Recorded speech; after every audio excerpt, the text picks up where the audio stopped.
Dalam? Iya. Assalamualaikum warahmatullahi wabarakatuh. Kita berjumpa kembali pada mata pelajaran PPKN. Hari ini adalah pertemuan ketiga kita anak-anak.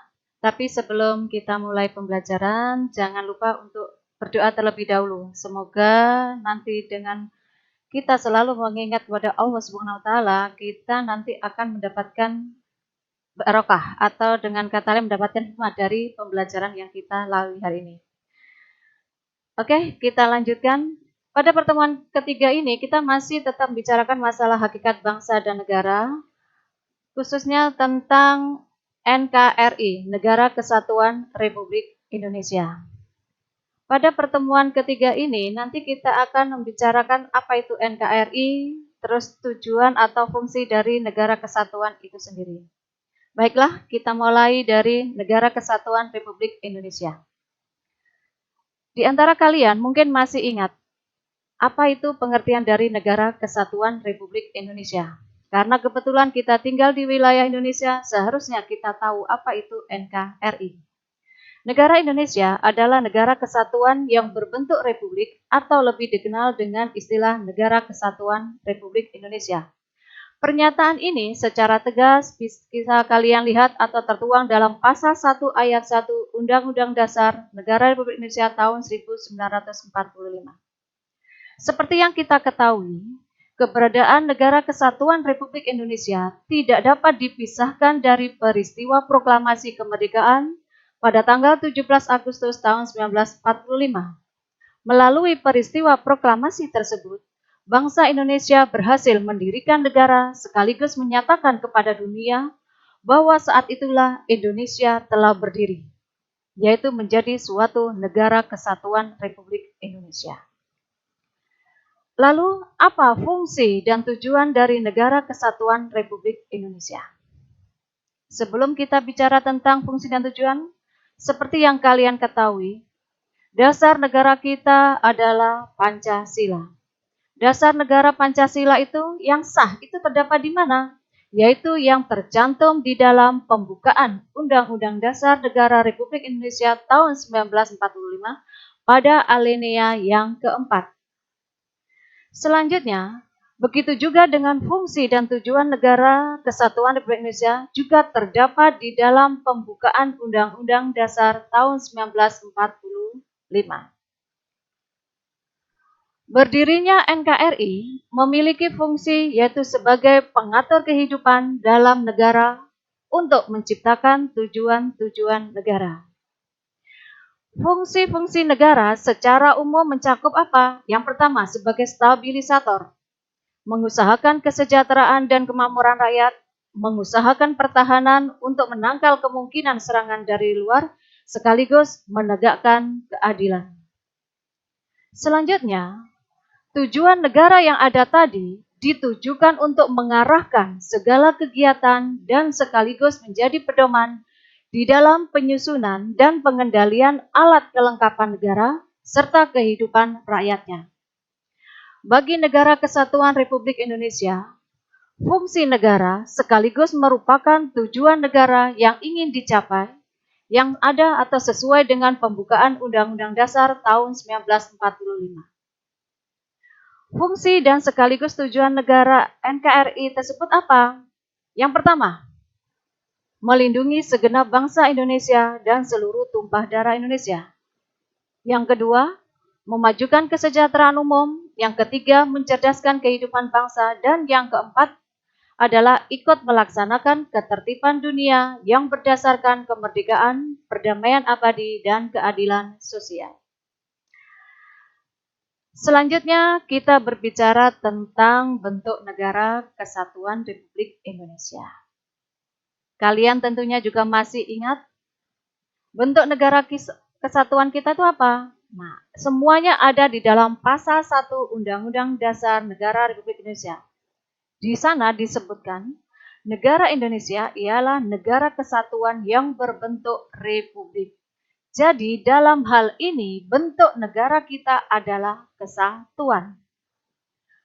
Selanjutnya, berarti di sini penjelasannya adalah bahwa negara Indonesia merupakan negara kesatuan yang berdaulat dan negara Indonesia berbentuk republik yang menjalankan azas demokrasi yang pemerintahannya bersumber dari rakyat dan untuk rakyat, bukan dari keturunan bangsawan, namun dipimpin oleh presiden. Sekali lagi, bentuk negara kita adalah kesatuan. Kalau ditanya bentuk pemerintahannya apa? Bentuk pemerintahannya adalah republik. Berikutnya, kita lanjutkan. Untuk menegakkan negara kesatuan Republik Indonesia, jangan pernah dilupakan tentang semangat kebangsaan atau dengan kata lain nasionalisme dan juga jiwa dari nasionalisme itu sendiri yang kita kenal dengan istilah patriotisme. Apa itu nasionalisme? Dalam pengertian secara luas, yaitu perasaan cinta atau bangga terhadap tanah air dan bangsa, dengan tetap menghormati bangsa lain karena merasa bahwa negara tersebut bagian dari bangsa lain yang ada di dunia. Tapi tolong diingat, di dalam melaksanakan atau mewujudkan nasionalisme, ada beberapa sikap yang harus dihindari. Sikap apa saja itu? Yang pertama adalah kaufinisme. Kaufinisme ini bisa dikenal juga dengan istilahnya nasionalisme yang berlebihan. Yaitu apa?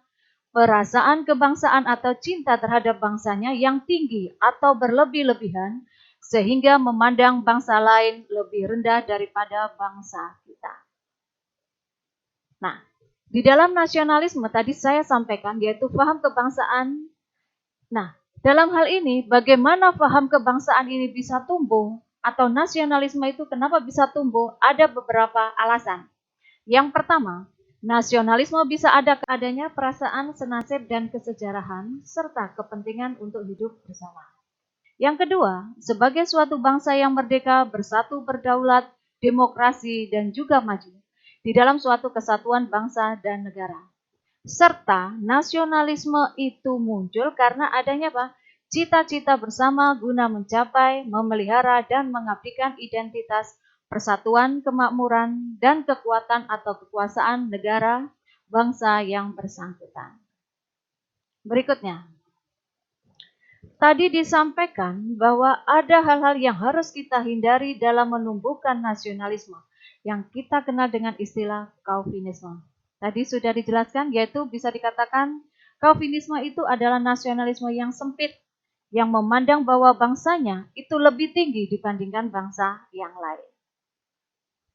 Sikap yang kedua yang perlu kita hindari adalah sukuisme, yaitu suatu paham yang menganggap bahwa suku bangsanya lebih baik daripada suku bangsa yang lain. Ini ada beberapa gambar yang bisa kita lihat. Nah, terkadang ketika kita mengucapkan bahasa daerah kita, seringkali orang lain akan mengecap, wah kamu terlalu sukuisme. Misalkan seperti itu. Atau juga ketika kita bergaul, kita hanya mencari teman yang dari Jawa saja atau dari Batak saja dan sebagainya.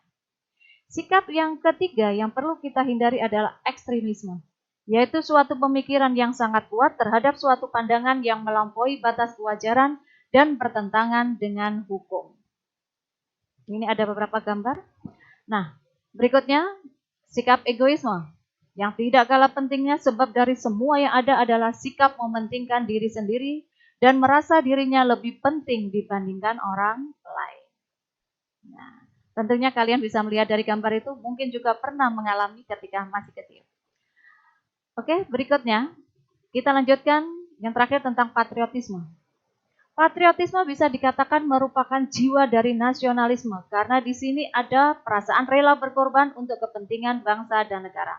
Ada beberapa sikap patriotisme yang bisa kita wujudkan dalam kehidupan nyata, misalkan dalam lingkungan keluarga, membantu orang tua, menjaga ketenangan ketika kakak belajar, menghormati semua anggota keluarga.